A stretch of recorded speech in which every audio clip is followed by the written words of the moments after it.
America Yemen पर हमला कर रहा है, फाइटर जेट लॉन्च हो रहे हैं, जंगी जहाज से मिसाइल लॉन्च की जा रही है।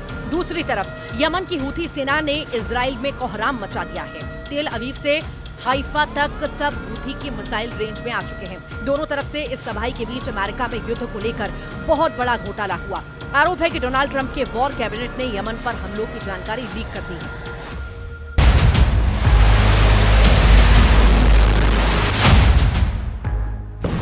यमन पर हमले में शामिल अमेरिका के बैटल ग्रुप को इसका एहसास ही नहीं कि जब वो यमन पर हमले की तैयारी कर रहे थे, जब अमेरिका के फाइटर जेट एयरक्राफ्ट कैरियर से उड़ान भर रहे थे, तब उसकी जानकारी पहले ही मीडिया में जा चुकी थी। यानी अमेरिका वॉर प्लान लीक हो गया था। अमेरिका की मैगजीन द अटलांटिक के संपादक जेफरी गोल्डबर्ग ने लिखा है कि उन्हें 2 घंटे पहले ही पता चला था कि यमन पर हमला होने वाला है। ट्रंप कैबिनेट में शामिल वो लोग जिन्हें अमेरिका की बड़ी तोप माना जाता है, वो सिग्नल ऐप के चैट ग्रुप में यमन पर हमले की चर्चा कर रहे थे। और चौंकाने वाली बात यह है कि इस ग्रुप में द अटलांटिक के संपादक जेफरी गोल्डबर्ग भी जुड़े हुए थे।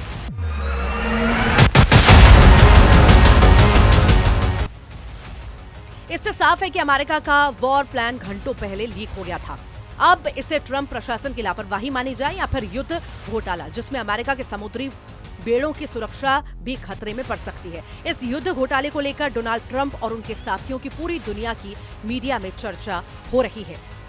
द अटलांटिक के संपादक को सिग्नल ग्रुप में जुड़ने का न्योता अमेरिका के राष्ट्रीय सुरक्षा सलाहकार माइकल वॉल्टर्स की तरफ से मिला। ग्रुप का नाम था हूथी पीसी स्मॉल ग्रुप। इस पर यमन पर एयर स्ट्राइक को लेकर सिग्नल ऐप के चैट ग्रुप पर बात हो रही थी। ग्रुप में द अटलांटिक के संपादक जेफरी गोल्डबर्ग को हमले की जानकारी सीधे रक्षा मंत्री पीट हेग्सेट से मिली। हालांकि ऐसी ऐप पर अमेरिका के अधिकारियों को संवेदनशील जानकारी साझा करने की इजाजत नहीं है। Talking about a deceitful and highly discredited so-called journalist who's made a profession of peddling hoaxes time and time again, to include the hoaxes of Russia, or the fine people on both sides hoax, or suckers and losers hoax. So this is the guy that peddles in garbage.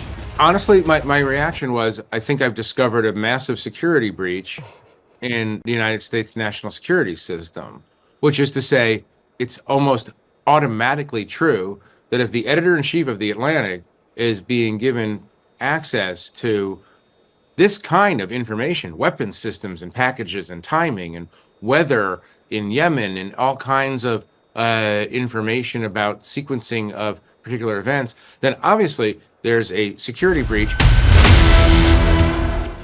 Donald Trump के खास लोगों के इस बहुत बड़े blunder को लेकर America में राजनीति गर्मा गई है। ट्रंप अपने देश में घेरे जा रहे हैं। अमेरिका का मीडिया आक्रामक है और ट्रंप अब यमन के ऑपरेशन को लेकर तीखे सवालों का सामना भी करने के लिए मजबूर है।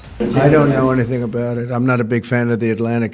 To me, it's a magazine that's going out of business. I think it's not much of a magazine, but I know nothing about it. You're saying that they had what? What were they talking about? With the Houthis. The Houthis? You mean the attack on the Houthis? Well, it couldn't have been very effective because the attack was very effective. I can tell you that. I don't know anything about it. You're telling me about it for the first time. Anybody else? Donald Trump के लिए आए इस बवंडर से जाहिर है America के दुश्मन बहुत खुश होंगे। ईरान से लेकर रूस और चीन से लेकर हमास और हिजबुल्लाह सोच रहा होगा कि ट्रंप का वॉर कैबिनेट कितना गैर पेशेवर या कहें कि लापरवाह है। पूरे अमेरिका में ट्रंप को लेकर सवाल उठने लगे हैं। राष्ट्रीय सुरक्षा को लेकर बड़ी चूक बताई जा रही है। डेमोक्रेट सांसद चाहते हैं कि इसकी वॉर प्लान लीक की जांच होनी चाहिए। If these detailed exchanges about coordinating military operations fell into the hands of America's enemies, it could get people killed. It could severely harm our military. It would put America's national security in danger. This debacle requires a full investigation.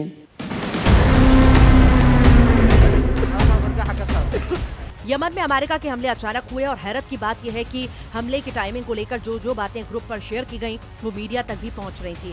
Signal app chat group, जिसका नाम ह्यूथी PC small group रखा गया, उसमें छोटी छोटी बारीकी के बारे में बताया गया था। अटलांटिक के संपादक ने इसे क्रॉस चेक किया तो उन्हें यमन के सेना में धमाकों की खबरें मिली जो अमेरिका के विमानों ने किए थे।